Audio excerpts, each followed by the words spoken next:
When we were much younger, the devil sent some uncles. You know, some uncles are agents of darkness. To tell us how that there are spirits in darkness. So the moment they take light in a room, you are paralyzed. You are, anywhere you are looking, it's like a creature is standing like this. And they mentored us to live in fear until fear became our programming. Meanwhile, we were living in a country where they take light more than they have light. So sometimes 7 days they beam light for 5 minutes, for 10 minutes. And I'm not talking about Abuja. I'm talking about the villages where they ration light. Maybe light will come to your area for 2 hours in 14 days. That means we were used to living in darkness. So in the evening, you'll see us cleave to somebody. Not because we want to keep fellowship. It's fear. You can't be alone. And fear became our operating system. Even when we grow up, fear followed us, tormenting us. Steps we needed to take in life, we couldn't take. Decisions we needed to make, we couldn't make. Because our system had been reprogrammed to live by fear. Imagine if they told us when we were 2 that we could cast out demons. Imagine if they told us when we were 5 that spirits obey when we keep commandments. Imagine what our lives would have turned out to at a very early age. But we heard the wrong things. Because the same way faith cometh by hearing, fear also comes by hearing. If you want to be a faith giant, the first thing you need to do is to create a very strong padlock on the gate of the eye and the gate of the ear. Whether you like it or not, you become what you see and hear. There is nothing you can do about it. Anything you see and anything you hear, that's what you become.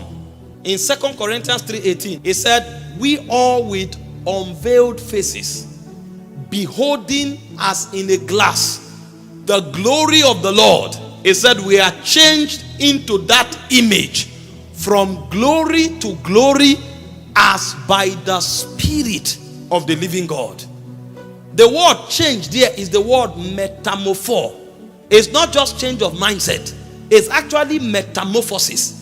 The way an egg of a butterfly changes to a winged creature. That's what will happen to you. When you see and hear things, after a while, what you will become will not resemble what you were before you started seeing and hearing. Because sight and sound has the power to engender metamorphosis. And this is why if you want to be strong in faith, you must master in conditioning the things that you see and the things that you hear. In Romans 10:17, it said, faith cometh by hearing. And it said, hearing by the word of the Lord. So anybody you see who is full of faith, he is full of faith because he is hearing only things that engender faith. You can hear what creates fear. You can hear what creates faith. The choice is yours. And do you know something else? Your psychology is designed to protect you. That means your system wants to hear bad news more than it wants to hear good news. And that's why bad news easily goes viral. The moment anything looks bad, your whole system is awoken. It's designed that way to protect you. Because if you get the signal, you can escape. But that is also a great disadvantage because now you are predisposed to receiving what is negative much more than what is good and impactful. And so anybody who wants to walk by faith, you must guard your ear gate. Don't be too prone to hearing things that scare you. Don't be too prone to hearing things that make you want to do evil. Because not too long you will do them. You cannot deny what you hear and see. You must become it. In Mark 5:25-27, you see the story of the woman with the issue of blood. You will think her solution came because Jesus carried too much anointing. No. I will show you the foundation of that woman's solution. He said, and a certain woman which had an issue of blood 12 years. He said, and had suffered many things of many physicians. You know what this means? Sometimes you go to the hospital, they say, take blood sample. A nurse will just bully you with needle. And the other time, somebody almost slapped a nurse. Are you a student? Will you tear my hand because you want to get blood sample? They will insert it and pull it out and clean it and insert like a dagger. This is human body. What are you? Hope you know, Mephibosheth became paralyzed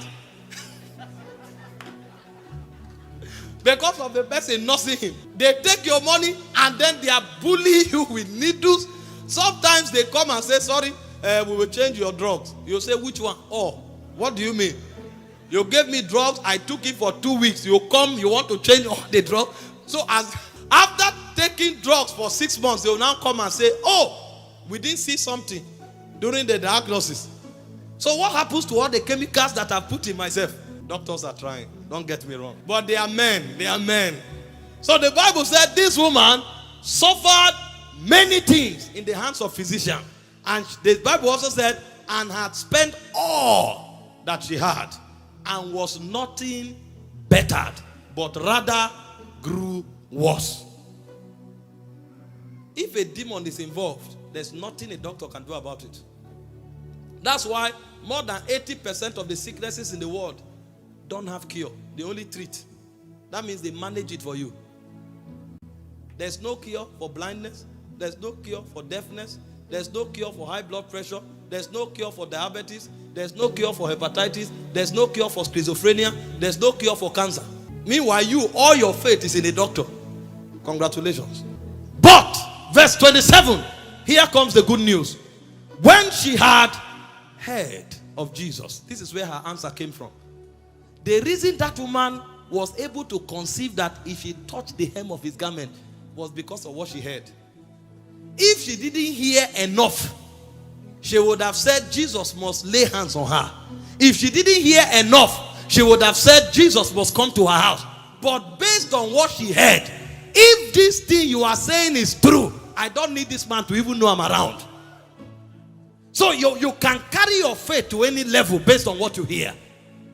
The woman heard something about Jesus and she said, no, if these things are true, then it will be a waste of time and effort for him to see me. He doesn't need to see me. And she came from the back, touched the hem of his garment. And when you hear and faith wakes up, God knows. And the power of God located her. So your own faith too can be jacked up. The question is, what are you hearing? So the reason you think that Jesus must appear in your house is because of what you have heard. If you hear enough about Jesus, his love, his faithfulness, and his power, you will be shocked that you will become a faith giant. You are not weak in faith. You have not just heard the right things. If you hear enough, anything can be possible to you. This message is available on all digital platforms. Kindly visit our website at www.encounterjesusministriesinternational.org for more information.